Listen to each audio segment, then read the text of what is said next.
A very good evening. Welcome to ELITETV and you're watching Open Debate in English. I'm Chongtham Amrita and today we're going to be debating and discussing on the topic SAMBIT PATRA'S agenda in Manipur.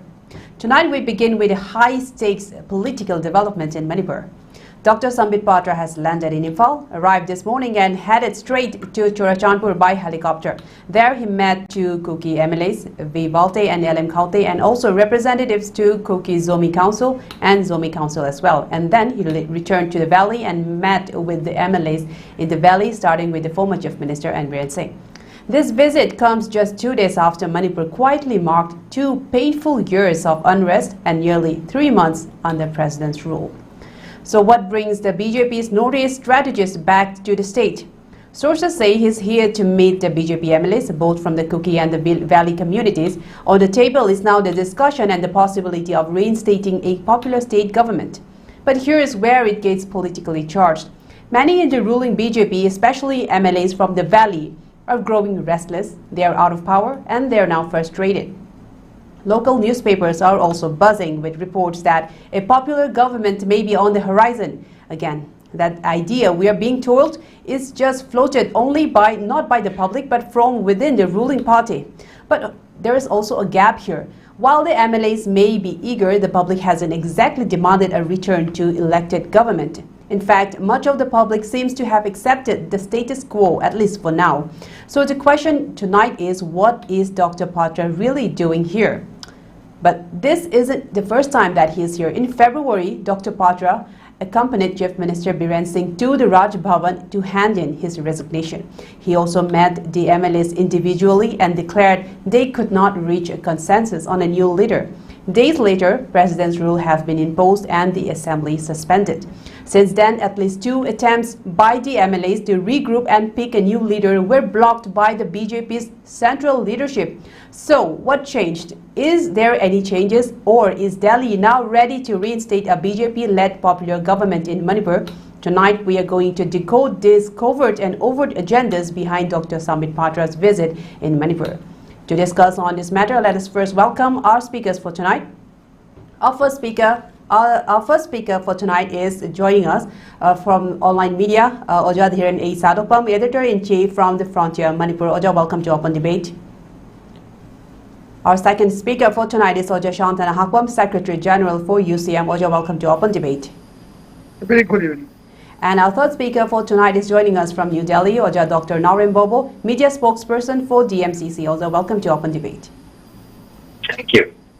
I'll first start with Oja Dhiren. Oja, I want to know from you is that we all know that the central government has imposed this PR after much deliberations, and now much of its objectives still remain unfulfilled. For example, regarding FMR, regarding people still living in the relief camps, their agendas have not been fulfilled yet, and a lot of other agendas on the PR still.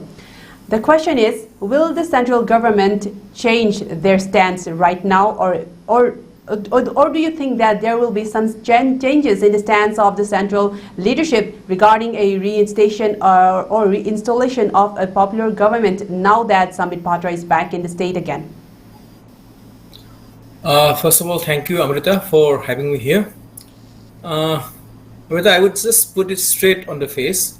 I think the center is not likely to end President's rule in Manipur based only on the appeal by the 21 members of the Legislative Assembly, the MLAs, and also their warning of forming a government on their own. I mean, 21 is not enough number. They might be having some other support from, as we know from through the grapevine and also through certain sources that there will be some MLAs from the hills, particularly from the Kukizo group, but nothing is not known. So nothing much is known on this regard. But I think the center is not likely to end President's rule unless they have something on up their sleeves. But as of now, the government of India, I think, having said this, I think the government of India seems to think that the core issue, the core unresolved issue as of now, particularly in Manipur, is security plus law and order. And this is typical, President's rule kind of a what we call convention that India, particularly New Delhi, has been believing on.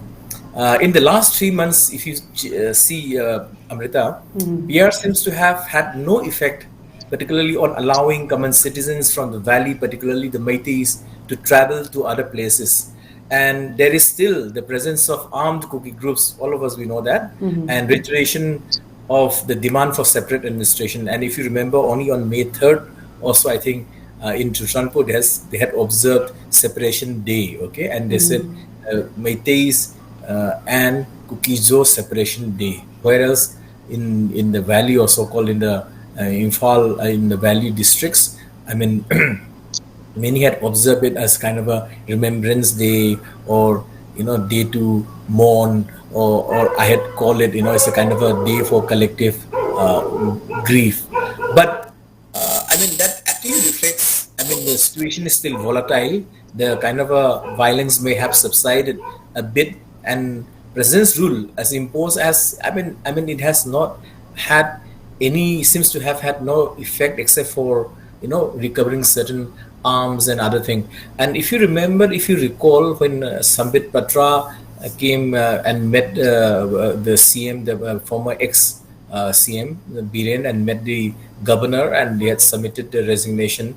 Until now, it's already 3 months, and I think nothing except for surrendering of some arms by, particularly in the peripheries of the valley. But there is no kind of a significant or symbolic even surrendering of arms by the Kuki Zo groups, and that shows that the situation is still volatile. But apart from this, I think the issue of IDPs, the internally displaced persons, also still there. I mean, they're still remaining in relief camps, and it's basically a humanitarian crisis. And I think the center, despite having PR, has not been able to do much about it. So under this kind of circumstances, I think the PR has remained quite ineffective as per my reading. Okay. And the point I want to make, one more point, is I think the geopolitical implications, I think we cannot also underplay. President's rule is tied only to Manipur, but I think it is also tied to the kind of a geopolitical dynamics that has been unfolded in Myanmar. And this definitely has had an impact on Manipur earlier, and it still has, even in Manipur. And I think one would be foolish to think that there is no connection at all. And all of us know that Manipur's instability is also entangled with Myanmar's civil war, particularly with the ethnic Chin Kuki Jo linkages across the border. We have saying that for a long time. That's why there has been slogan about illegal immigration, poppy cultivation, and all that. But apart from that, New Delhi seems to see it from a different prism, okay?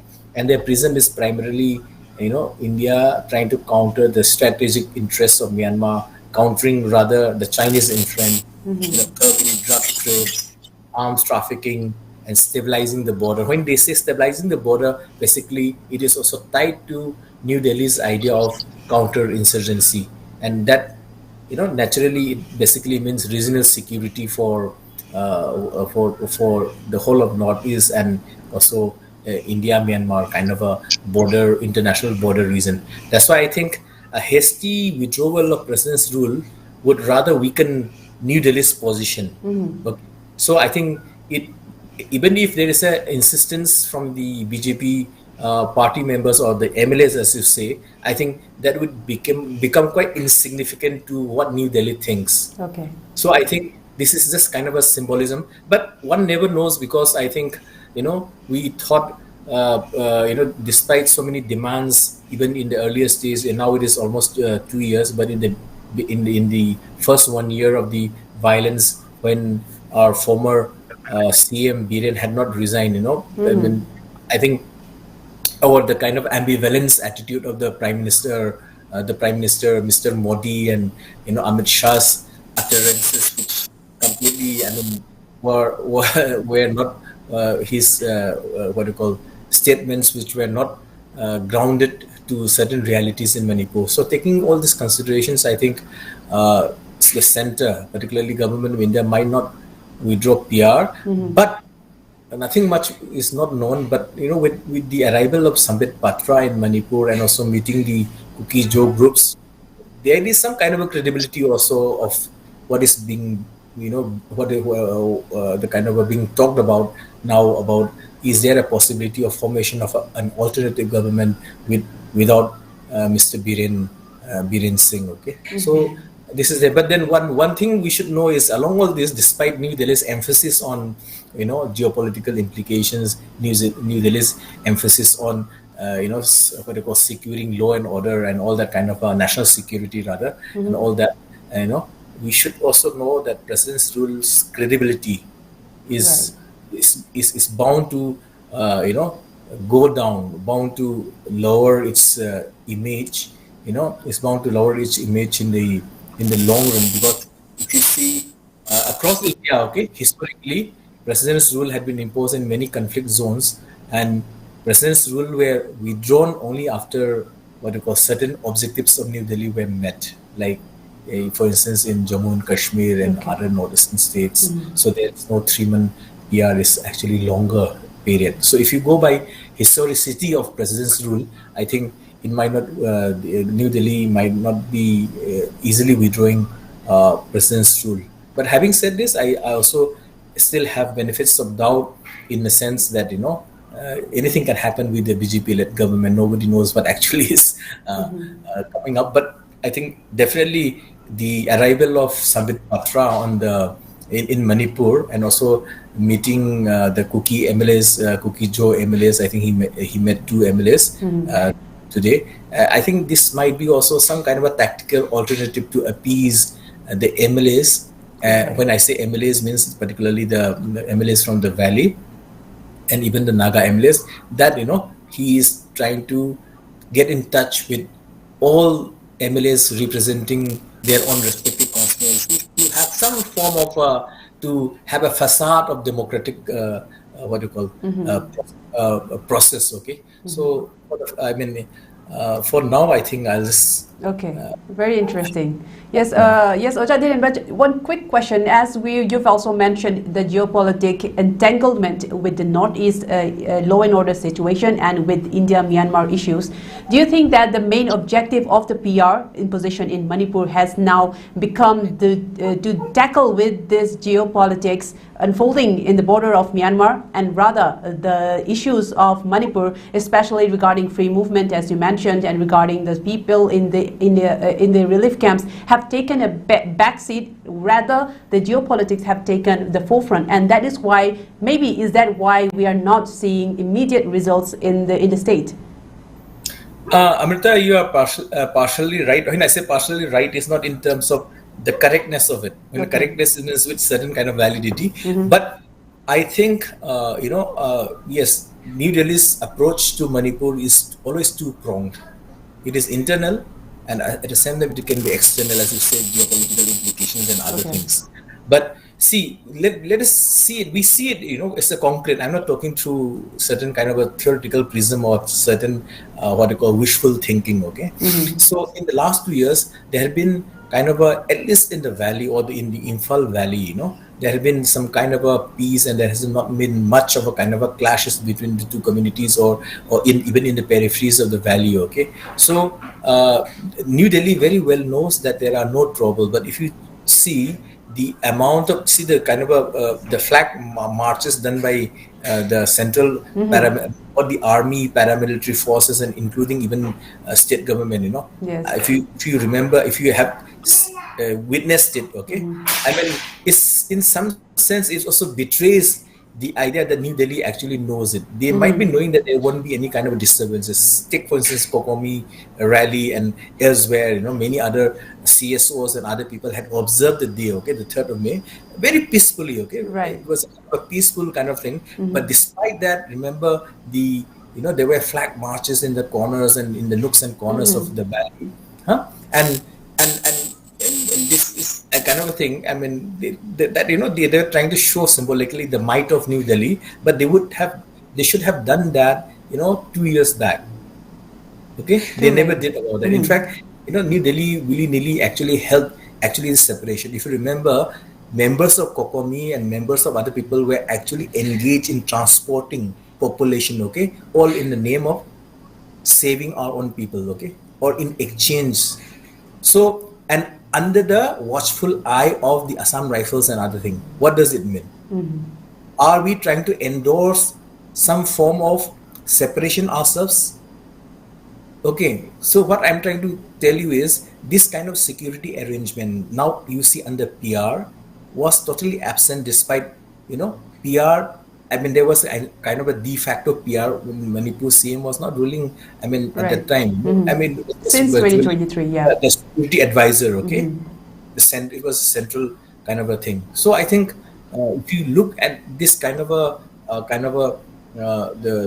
what you get to see, okay, day in day out, I think there are a lot of confusion. There are layers and layers of things that we still do not know, and yet we know. So it's kind of a bundle of contradictions that is being rolled out of New Delhi, and they might be very clear on their minds, but we don't know what is up their sleeves. That is the kind of thing that I wanted to put across. Okay, very interesting point, Oja Dhiren. I'll get back to you again in the next round. Oja Shanta, Oja Dhiren has said that there is no, he stated that there is not much possibility of removing the PR as of now, but we never know what the BJP government is thinking. So, Oja Shanta, what do you read it as? Because when Samit Patra arrived, he directly flew to the Chorachandpur, New Lamka area and met with 2 MLAs and also met with representatives of Kukizo Council and the Zomi Council behind closed doors, and those the meetings have not been disclosed. As we have been just observed the 2-year anniversary of this Manipur crisis, and while the Kuki community observed it as a separation day, do you think that Samit Patra is trying to, as Oja Dhiren has suggested, has said that he is trying to appease to those communities, all the communities rather, that even though there is no possibility of the PR being removed, but at least you agree on these particular terms maybe, so that we can still continue this BJP government or some sort of thing. This could be some old speculation, but how do you read this? Because just after coming back from Chorachandpur, he met with former chief minister, and then again he also visited Shri Yunam Khemchand's house while he is taken ill, and also met with Speaker T.H. Satyabrata. These two are the new CM intending faces as well. So how do you read all of this situation? And right now I think he is at Imphal Hotel meeting with all the remaining MLAs. How do you take this, read this situation? First of all, I don't, from my side, I do not see any intending faces from BJP who would be leading if any popular government comes. That is number one. I think that is why Samit Patra is here. Had there been a person, any leader who is going to lead the BJP to form a new government, then Samit Patra wouldn't have come here. Okay. So there is no consensus between them. Even now also they don't have a consensus. But somewhere I have a very strong feeling that Samit Patra visiting Chorachandpur might be trying to appease them. That is, I would agree with the word appeasement. Okay. Because he is not trying to convince them, but he is trying to appease them. The BJP has never ever tried to convince anybody during this crisis on both sides. Rather, BJP has never tried to rule the state under the provision of law. So appeasement is the only option. You have to agree with it. Anybody would agree with it. It's not only me. Anybody would agree with it.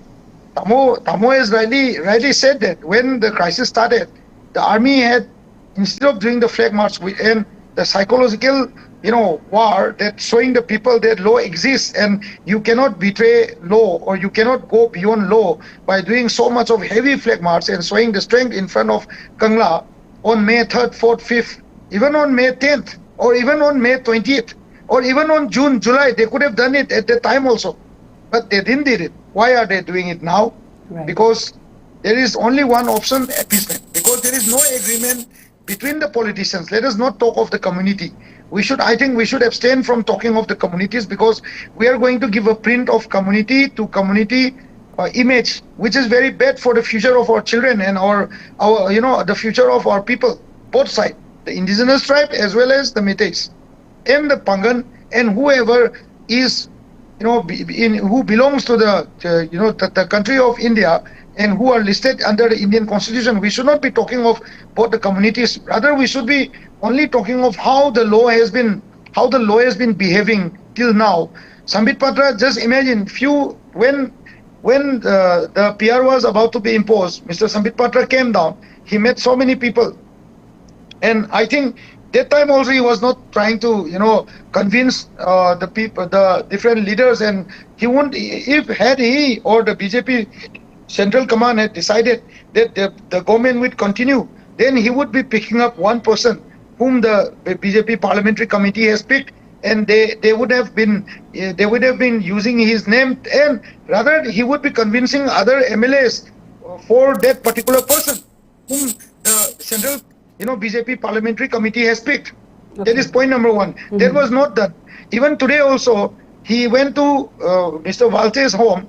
I was, last time also I was expecting that when the Chief Justice, the Committee of Chief Justice came down to Imphal, Mr. Koteshwar, Honorable Justice, was not allowed, to visit Chochanpur. He was left behind. Mm-hmm. So the topmost court, the committee from the topmost court, when the committee was coming to Chochanpur or Kangpokpi, and people or association or CSO or any individual objecting to that was a straight objection to the code of law and to the rights of citizenship, to the rights of commissions, to the rights given to any form of constitutional provision to protect a citizen. So now the same case has happened again. Today, Sambit Patra, as an observer of the state of Manipur, order notice, came down to Imphal. He went alone. The BJP president was left behind. The BJP general secretary was left behind. And only those people who do not belong to the Meitei community, went down with his Z plus or whatever security and met the MLAs over there. What meaning does it bring? Right. It doesn't bring any meaning. It's just an appeasement policy. Mm-hmm. He went there, he talked to the people of that particular, party, and he just talked to them. They would have complained so many things about us, which we have not heard or known. Mm-hmm. He would have just listened. He would have come back, and then he went to the ex-chief minister or the party president or Mr. Saitabrata or Mr. Khemchan, whom some of the group of people believe that they are intending candidates. You see, so this is just I don't think it will bring a huge change, or it will bring too many differences.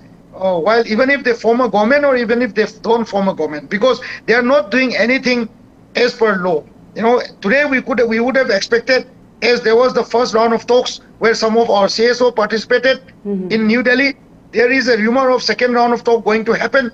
I would have expected, any citizen would have expected Sambit Patra, calling upon the party president and having a meeting at the party headquarters in Chochanpur with the party president or party general secretary.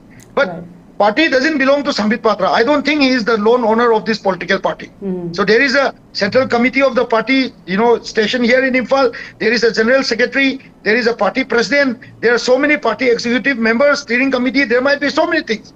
There are so many things.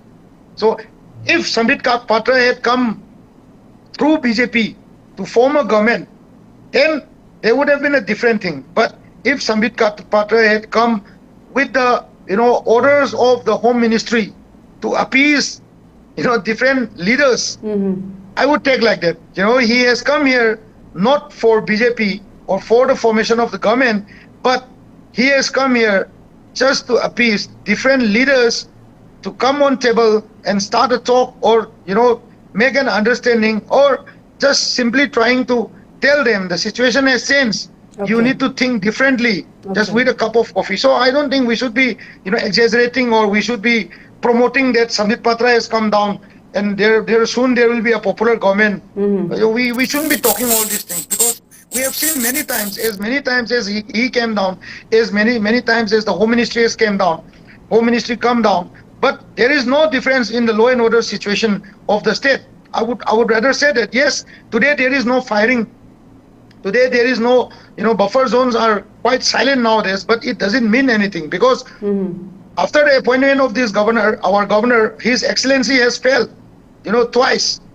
Even he has failed yesterday also. How did the citizens of this country, where we elect our government and we are bound by one particular constitution where the law is written in a single book, were allowed to organize a day for separation?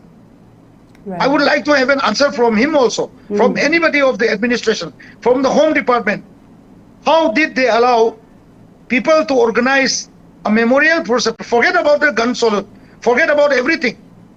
Who gave this permission to allow the separation of two communities? If had there been a conflict between the Muslim and the Hindus, where in Indian news channel there are thousands of arguments going on, even if you just own Arnab or anybody, today also there will be one argument regarding Kashmir, where the Hindu and Muslim, commentators will be fighting word to word. So if it had happened in UP, will be the Muslims or the Hindus be allowed to organize such a day of separation from the Muslim or the Hindus? Right. It is not possible. The constitution doesn't allow you to do that. But how? How come in Chorchanpur? How come in Kangpokpi? How come in other parts of one country and a state which is governed by the Indian constitution? How do you allow them to organize such a memorial? How do you allow one person? I just forgot the name of this guy.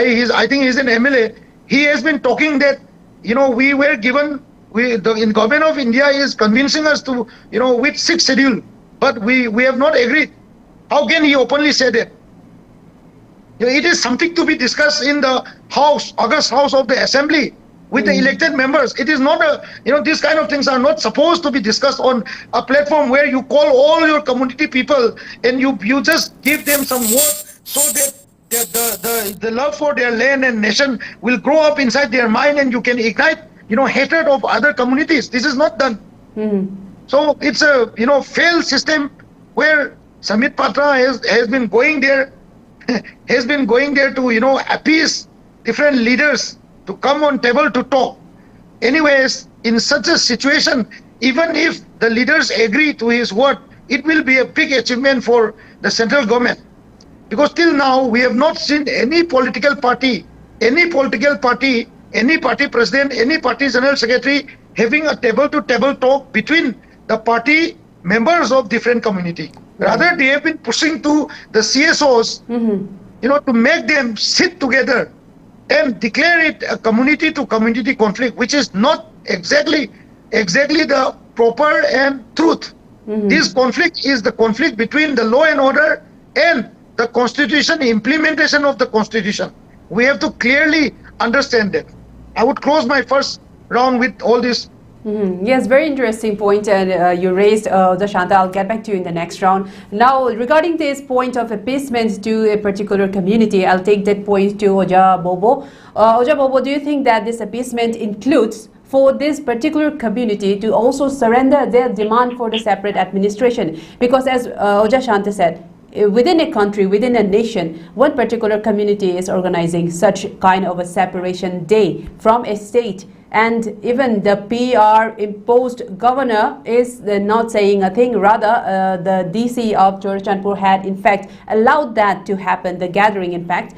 The thing is that there is a lot of constitutional violations at play right there. But also, do you think with the arrival of Samit Patra and meeting those two MLAs and also some representatives, do you think that he might have suggested to them that for them to also kind of ease or soften their demand for the separate administration? Because only then whatever talks can truly go through positively. And also, please comment on Oja Shanta's statement saying that till now the BJP has not yet organized any form of dialogue where both the people, both the representatives, especially the MLAs, have sat together and discussed anything. So, what are your take on that, Oja Bobo? Amrita, see, when this method that all the communities in Manipur, they have been gathering together. Let's see in the Meitei community, what most of the communities like the Meitei Pangals and Kabuis and other communities like Tangkuls and other small communities, which they come together for a unity of Manipur. They sit together for a peaceful coexistence.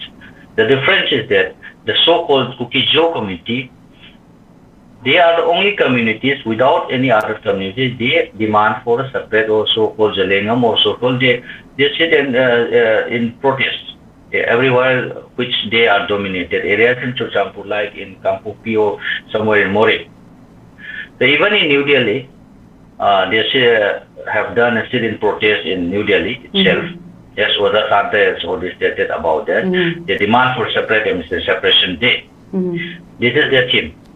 We too, organized by DMCC and all Unicas, Masat and Mayon and other CSOs in New Delhi, we demanded for a unity of Manipur and peaceful coexistence. That's the difference. That's the 2-point difference.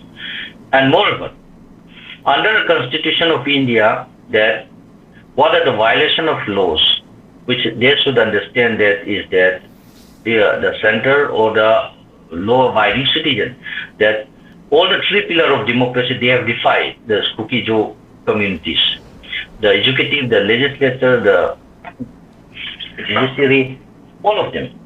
So till that, if the Samit Patra recently he has visited today in Imphal or in Manipur itself, I don't think there will be such any changes may come in the forming of government or in such other things. But it may be some other mission, like say even when the Honorable Home Minister visited Manipur, he steadily went to Chochampur.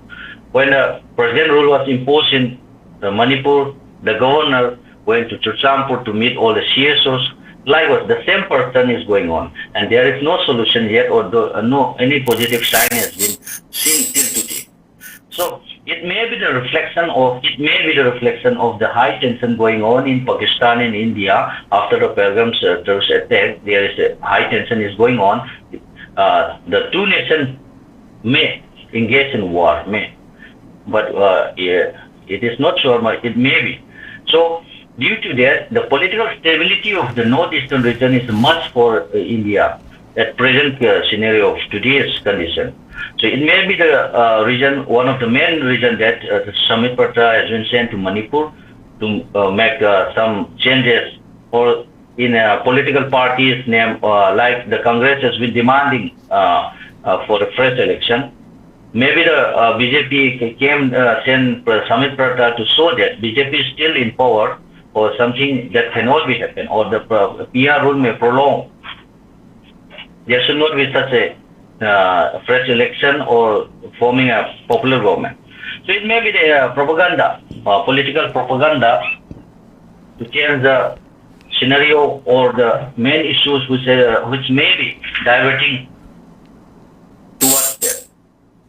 So it is too early to comment on this, the forming of this popular government, or this Samit Patra came down and meeting some MLAs of the Kuki-Jo committee, as well as the Meitei MLAs or some ex-CM, Dhiren, so on.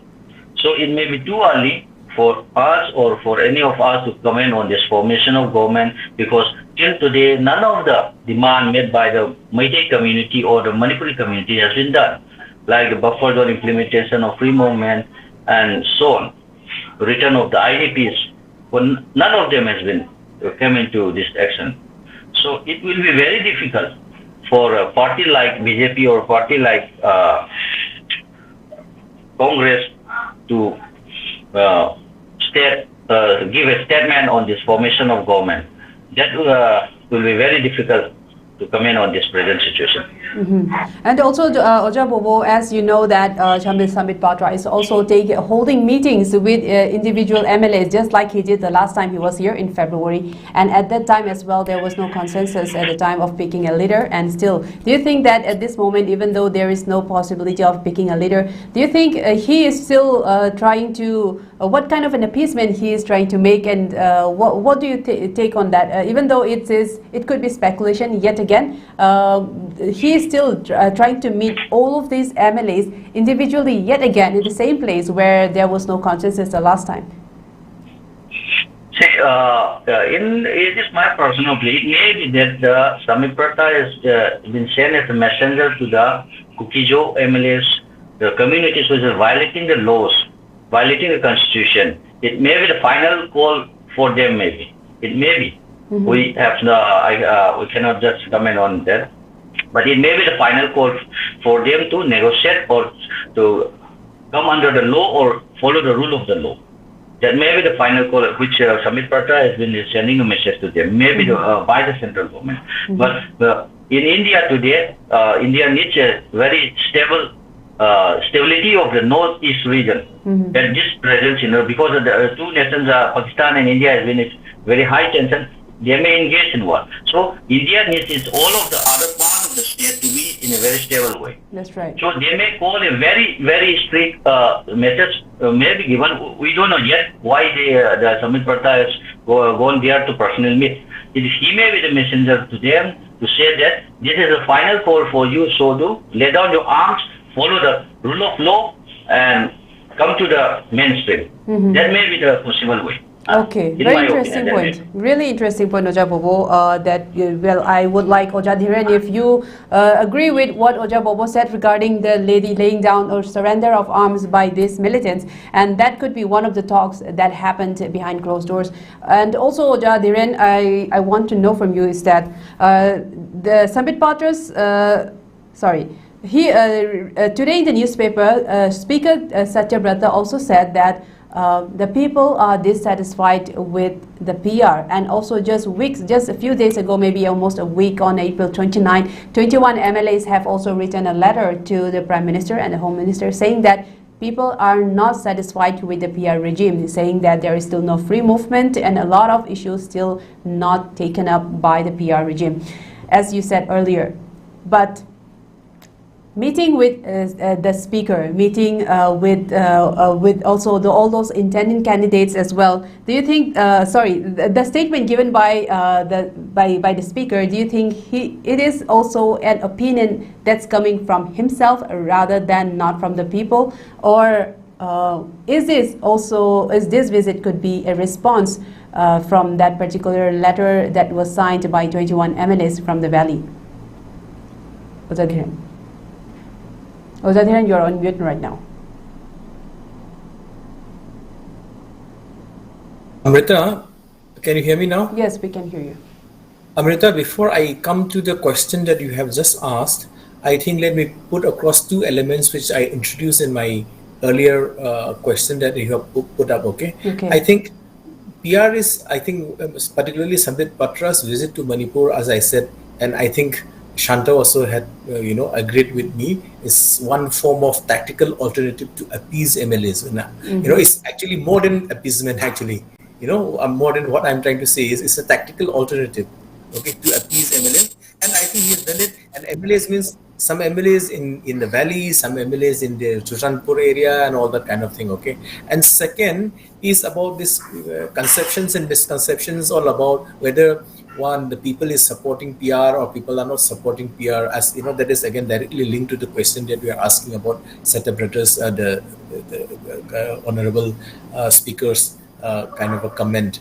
But one thing I wish, okay, we are so much familiar with PR as if PR is president's rule only, had it been some kind of a peace resolution, I said peace resolution is also PR, okay, resolution also is PR, at least taken up unilaterally, okay, by the central government, unilaterally by New Delhi, okay, a kind of a resolution, a hard resolution taken by then, things would have been nipped in the bud. We would not have reached this state of, complete crisis and chaos and all that kind of killings and bloodshed and all that kind of thing. So I think New Delhi in some sense is not only their ambivalence, but their total ignorance and also their what you call as I said, ambivalence attitude towards the Northeast, it's not only Manipur, okay? So that is one thing. But coming to, the MLA's thing, I think New Delhi also seems to forget about the Speaker Satyabrata's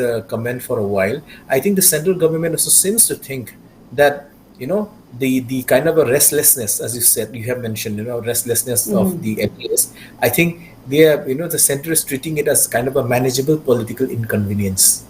Okay. And this, when you start taking certain issues as the manageable political inconvenience, is as good as finding an alternative tactical alternative to appeasement. Very good point. It's nothing that. So, but then, as I always emphasize, PR is also tied not only to the kind of ethnic conundrum or the ethnic kind of crisis that we're facing now. And I think Shanta has rightly pointed out, forget for a while the communities or the kind of ethnic communities, you call them ethnics or tribes or people or communities, whatever by name, but the leadership, leadership also is completely in this array. And perhaps it is again, first is the ambivalence of New Delhi, now the ambivalence of the completely our leaders, and they are going, the kind of a polarization that we get to see, the kind of and it's just the opposite of consensus. They seem to also operate simultaneously with, what New Delhi thinks is national security, what New Delhi thinks is territorial integrity, not what people of Manipur think what territorial integrity is all about, or the kind of a regional influence. So I think, New Delhi seems to take it like a manageable political convenience, and they'll just do that. And again, coming back to Sadokpam's kind of a comment, whether as a speaker or as a representative of a constituency in the 60-member house in Manipur, whether his comments do carry the mandate of the people, or is it some kind of, as I said, a fallout of the tactical alternative to appeasement. He had also, as you said, that people are not happy and all that kind of thing. So nobody has done a survey to actually find out happy or not. Of course, we know the general feelings of the day, something called a popular feeling that people get to feel, So that's why we call it a popular feeling, that, people are not liking PR. And obviously, PR is not supposed to be democratic in true sense of the term, because state should be ruled by elected representatives of the state. But I think these comments come from a combination of political positioning, combination of political positioning as by the 21 MLAs. They have already submitted their memorandum to the PM and the Home Minister, and I think many other central leaders know about it also. I think recently there was this letter that said, and this has to do with combination of political positioning and also indirect public sentiment. When I say indirect public sentiment, is like, as Sadokpam as the representative, so people must be knowing his constituency and must be meeting up people who actually knows the grassroots or the kind of who are grounded people. But at the same time, we should also know that some of these utterances as statements made by politicians, they can be either political or they can be personal or political opinion or personal opinion as such. So I think his remarks stem from some kind of interaction with the other members. There is the MLAs as well as the party alignments and realignments, and also kind of disagreements within the same party. At the end of the day, and BJP, even the 10 MLAs you talk about the cookies, so they are BJP. They are supporters of BJP, even if they are from other parties, and even so-called the 21 MLAs also, they have supported the BJP. So at the end of the day, they are from the same kind of a group. So there is no question of pressures of political allies and also, except for the differences between the kind of a competition within. I call it the competition, the contestation of power within. So with kind of a concreteness, we cannot say, for instance, whatever the speaker says is true or false, or they're correct or incorrect. At the end of the day, we also know that public are completely dissatisfied with PR as well, because it has not been able to actually handle the situation. And at one point of time, there were certain constituencies, certain sections of people who thought that PR will bring kind of a thing, peace. As I said, another PR, that is peace resolution, but it did not happen, nothing is. And in fact, the first trial they did about allowing valley people to travel to the hills, all of us, we know what happened, Remember a CSO from CSO tried to Kangpopi, I think they tried to go to Kangpopi and they were stopped. Not even forget Kangpopi, they were stopped somewhere in Sekmai and all. So that shows that inability of, even if you have president's rule. So I think when I see unilateral decision of the central government to actually kind of have a kind of peace resolution, another PR in different forms, okay? Because I think it's all in their hands. They can do that, but we cannot have a kind of proxy to public sentiment. Please mind this kind of a thing that I'm talking. We cannot have proxy to public sentiment. Public sentiments are public sentiments, whether you like it or not. They will eventually, it will be translated into kind of a if not a movement, it will be translated into kind of an electoral whatever disadvantage for BJP. So in the next coming assembly election, BJP might not have any support. I'm just kind of these are kind of a contradictions that we are making through kind of a through the lenses of what has actually happened. But having said this, I think all of us know that that there were no consensus earlier. Even as Shanta has rightly pointed out, even the 21 MLS. Then let's assume for a while, then MLAs have also joined. They all come onto, and in fact, one of the MLAs on condition of anonymity who spoke to us in the frontier Manipuri. I mean, we got to know that they had 31 or 32 kind of a support, which basically implies that they had some kind of a implicit support from the Kukijo community. Okay, but nobody knows, because the truth, and to be very honest, these are all conjectures, and some of them, these are utterances and statements made by individual MLAs on the condition of anonymity. Okay, so we cannot say for certain that this is actually happening. That's why I said there is a state of confusion, to be very honest, and there are layers adding. Day by day there are more layers of confusion gradually creeping in, and this more layers of confusion means, as I think Bobo has pointed out, anything can, at any time anything can happen. But thankfully, I think there are also, I believe, okay, and I think there are also individual means at different levels. I think the Ministry of Home Affairs also trying to push for some kind of a peace resolution, push for some kind of a peace initiative, at least to stop fighting. Okay, forget about resolving the political situation, whether it is separate administration or autonomy, because if one look closely at the Kukijo demand, I think earlier when SU was signed and all, they were talking about territorial council, okay, which is very different from in context from how they upgraded into what we call separate administration, and from separate administration they went up to what we call the union territory with a legislature with a legislature status, okay, with a legislative assembly or whatever status. So if you see kind of a dynamics of transformation, okay, from territorial council to separate administration to union territory, now from union territory, now again separation. I mean, you see there are so many layers of kind of I would call it cacophony in certain sense, because nobody is actually initiating. I mean, with certain kind of deep honesty and humility, nobody is initiating. When I say nobody means I'm not trying to blame everybody, okay? I'm talking of these leaders, okay, be it from the MLAs at the public level, MLAs as well as people who are actually fighting out so-called the leadership. Leadership is not necessarily the MLAs. I'm talking of leadership also of the public leadership, okay? So I think these are all happening, but while all these things are happening, we should also realize there is also shifting narrative, okay, in the entire episode of what is happening. So it's not speaker's statement that signal some kind of a growing pressure from the MLAs within BJP to regain political agency, because in a democracy, obviously it's the elected member that should actually rule, okay? But there is also one thing which I think in all probability or presumably the so-called the 21 MLAs who signed the letter that was forwarded, who signed the memorandum that was forwarded to Ministry of Home Affairs and PMO and all that kind of a thing, they were talking of.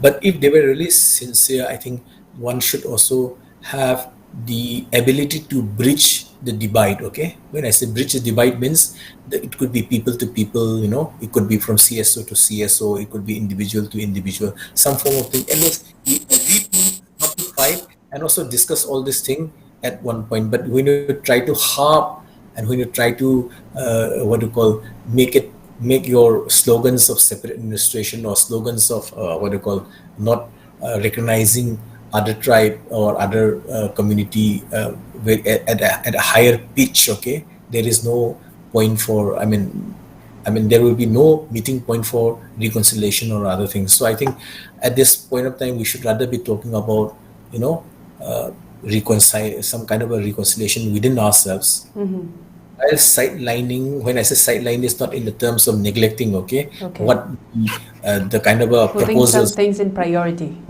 yeah, but the overtures from New Delhi, I'd call it overtures, the kind of proposals from New Delhi, So it might be PR in the form of president's rule, or it will be in the form of, as I said, Yes, that's a very beautiful take. So I think we should know, certain what is the kind of a move. At the same time, we should be also very cautious of political opportunism, Political opportunism had always existed in any form, in any democracy, or be it dictatorship or whatever governance, So political opportunism, where you try to distance yourself from some kind of a from even the same within the group, you try to distance yourself from certain kind of a happening, then you blame each other, then blame game continues, that you are not doing that, he or she is not doing that, and all that kind of thing. So in that sense, the political opportunism also is one prism under which you can analyze what the speaker has said.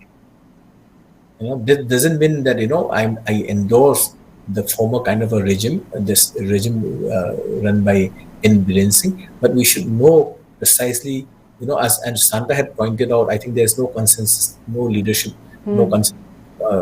There is no consensus, particularly on leadership. So I think even the leadership is all in complete disarray. First, let them find out who should be their leader, and make it very clear that they should at least have some kind of a projection of particular leadership that is actually going to lead the alternative government, if they want to actually end PR. So that, if there is one way of bringing in what we call a people's rule, So these are certain things that we should keep in mind.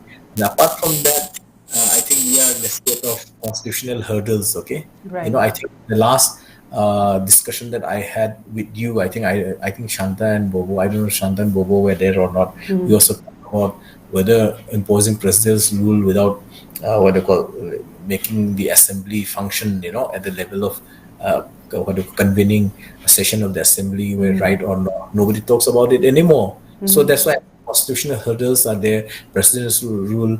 At the same time, another constitutional hurdle that we might perhaps feel is, under Article 356, president's rule can only be revoked, Remember, revoked if the center believes that the state assembly can form a stable government. This is really, Article 356. So I'm not very sure if the BJP central leadership actually believes that assembly can form a stable government. But as Shanta has clearly pointed out, there is no consensus about who is going to lead that government. No, that's why I'm saying there is that adds to layers of confusion. Not only confusion, that adds to layers of some kind of a mystery, a political mystery. So apart from political mystery, I think now we should know what are the political realities that we are actually doing. Are the MLAs united? Are they united at the ethnic level? Are they united at the group level, as we call it, Frupchas? I mean, we are all Frupchas, and are we united at that level? Are we united in the idea of Manipur? If the idea of Manipur that earlier leadership we are talking about, where lacks certain teeth, then how are we going to change that? And this, very honestly, from our side, when I say our side, I mean as a responsible majority community, I mean, these are all my personal views, and I think for now, I'll just... You've raised a very interesting point, Oja, regarding there are even issues of constitutional implications that are not being discussed, but we will discuss that on another day. And also regarding how you said that there's political disarray, correctly, I'll raise that point to Oja Shanta. Oja Shanta, not just political disarray, I believe there's with that there is an element of political paradox as well, because if those 10 cookie MLAs, if let's say there is a consensus today itself, and who these 10 cookie MLAs will definitely be supporting this next leader. Will they be in agreement with this next leader? Or if they do, is BJP still supporting the idea of separate administration? Because there will be a political paradox ultimately. And also at this point, do you think, as a few days ago, Congress MLA Megachandra also said that the only way forward is to hold fresh elections. So since there is no consensus, since there is political paradox, Do you think that the only way forward is now dissolve this assembly and hold fresh elections? What do you think about that, Dr. Shanta? If the 10 the 10 BJP MLA who belong to so-called cookie group, as we have been talking, I don't like to call them cookie because they belong to different subtribe of the Indian Constitution. We are actually honoring this battleground by using the name Meitei and Kuki. It is not a Meitei and Kuki conflict. We have to understand that first. Okay. But as we call them cookies, if they agree to support the 21 MLAs and they get a majority of 31, then it would be a big achievement for whoever is going to lead. It will be a very big achievement. We have never seen any political party, as I have already said, I've said this many times, it is for the political parties to discuss the situation of the state first. Then they should allow the assembly to function. Democratically, they can demand anything. Telangana was demanding separation from Karnataka a long time back. Chhattisgarh, they were demanding. Shibu Soren, Jharkhand Mukti Morcha has been demanding for a long time. You can go for any demand. Democratically, you are all right. You are all right. You can demand through assembly, through Indian Constitution, whatever article is there, you can do it. But you are not allowed to, you should not be any of the administration under the Constitution or outside the Constitution, being a democratic country. Even your conscience, being an administrator, you should not allow any party, be it Meitei, be it Kuki, be it Naga, be it Pangan, be it Muslim, whosoever, even the Adivasis to, celebrate the separation from another community. This is not done. What was the government doing? What was the administration doing? Are they, glorifying the present situation? Is the intelligence glorifying the present situation? That is the big question. Side by side, we have to, we as a citizen, educated citizen, needs to, we need to explain to our people that governance and the want and diswants of liking and disliking of the people are two sides of the same coin. The people will start agreeing to, to the government only when they act politically. The governor cannot act politically. Governor is supposed to implement the constitutional rights of the people when there is no popular government. We as an educated people have to understand this. We cannot expect the government holding meeting with BJP and the Congress party or the 10 MLAs, making them sit and asking them to discuss inside a closed building and telling them that come to a resolution. Governor is not expected to do that. Governor is just a caretaker of the Constitution who is supposed to implement things. Politicians are supposed to bring a leader. You are under a Constitution. You can write to the your party high command. You can write to the party president. You can write to JP Nadda in Delhi asking him to help BJP form a government. That is okay. But I don't understand, as an educated citizen of the country, I don't understand, political leaders writing to the present home minister are seeking permission to form a government. This is not done. This is totally cheating in plain words. This is a very big cheat. Just giving a warming up to the people, showing them that yes, we have a majority. We are waiting for the political. Tell me one thing. I'm just asking this to BJP. Okay, tell me one thing. Is Mr. Amit Shah going to choose the Chief Minister of the state? Is Narendra Modi going to choose the Chief Minister of the state? No. It is the Central Parliamentary Committee of the BJP who is going to choose. So why the letter was written to the Home Ministry?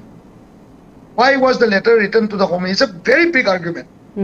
Politically, we have to understand. It has to come through a political party. The party central, committee is supposed to decide a leader. Even if they don't want N. Biren Singh, they can put somebody else. They can put Govindas, whosoever. They can put Mr. Saitabrata. They can put Mr. Khemchan, whosoever. But it is to be decided by the party standing committee, not by any home minister or any prime minister. So I have a very big doubt. Why has the political parties written to the home ministry? Are they having a consensus with the speaker? The speaker is supposed to organize a meeting of the, of the house. If there is a majority, he is the person who is supposed to organize. If the speaker doesn't agree, the leaders can go to the governor and submit a letter. Yes, we have a majority. Is the Home Ministry and the central government stopping our leaders to not approach the governor at this moment? You see, are they stopping our leaders to not go to the governor to claim, to claim a popular government? Amo has just said that, unofficially, one of the MLAs has, unofficially given a statement that 11, 10 Kuki MLAs are ready to support if they are supporting Shanta, present government. just to interrupt, as we are pressed on time, I request you to make your points in under 1 minute. Yeah, I'm just to my closing point. If they agree to form a government, if they agree to support them, it will be a very big achievement. It is much better than making CSOs sit together. CSOs sitting together, it's a very simple thing. Anybody can sit together. I can sit together. Tamo can sit. He can sit. Anybody can sit.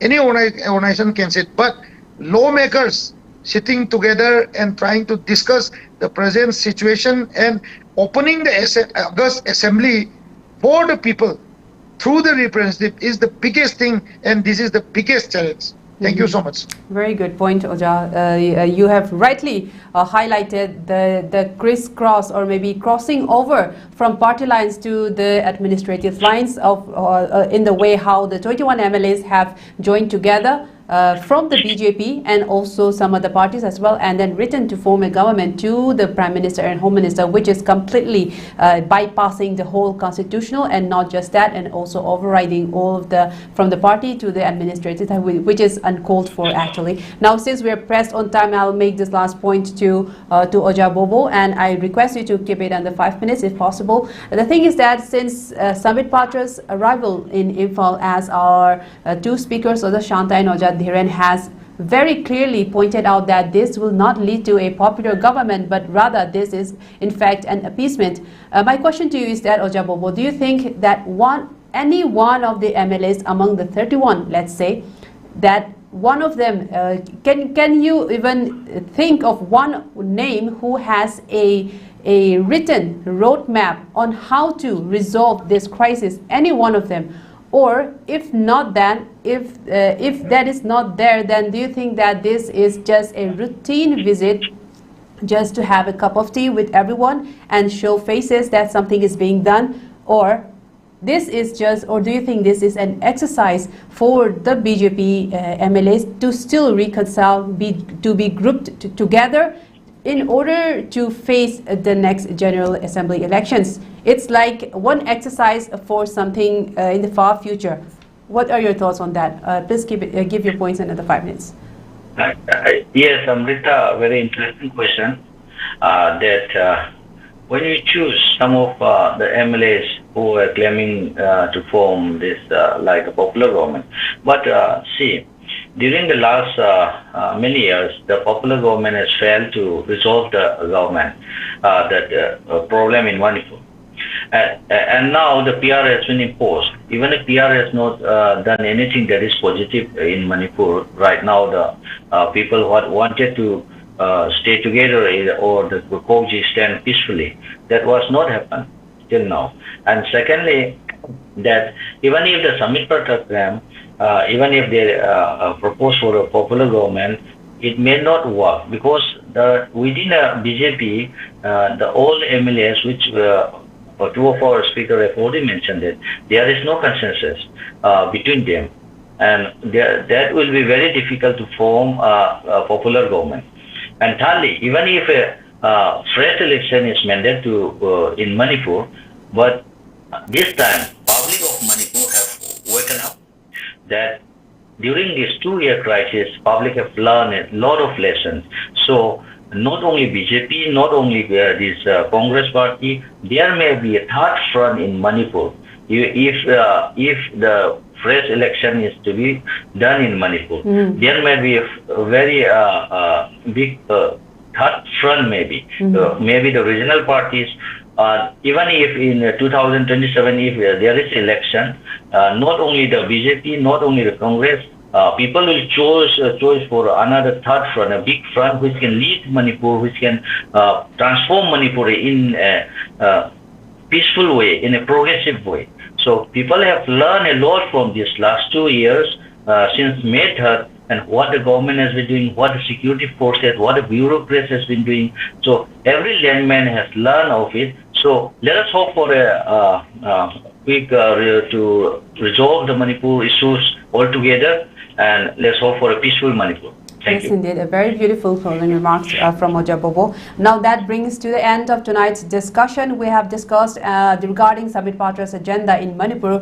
what his visit brings to the present status of Manipur. Will there be any changes regarding any formation of a political government? Our speakers have very clearly stated that there will not be a political government anytime soon, which can be deducted from prior meetings, prior activities as well, but we can never know what is behind the BJP's central leadership. But also the bigger picture that's emerging from today's discussion is that ultimately there needs to be a popular government, if not now, then maybe later in the next assembly election, definitely. And at that point, the people will certainly give a mandate and also maybe reject both the national parties as well. But we will have to wait and watch for that. But for now, this discussion, we have had a very productive discussion and engaging discussion. I would like to thank our speakers, Oja Dhiren, Oja Shanta, and Oja Bobo, for joining us and sharing us your thoughts. Thank you all once again. Thank you. Thank you. And I would like to thank our viewers for tuning in tonight. We will be back again tomorrow with more exciting topics. Keep watching ELITETV. This is your host, Chongtham Amrita, signing off. Have a good night.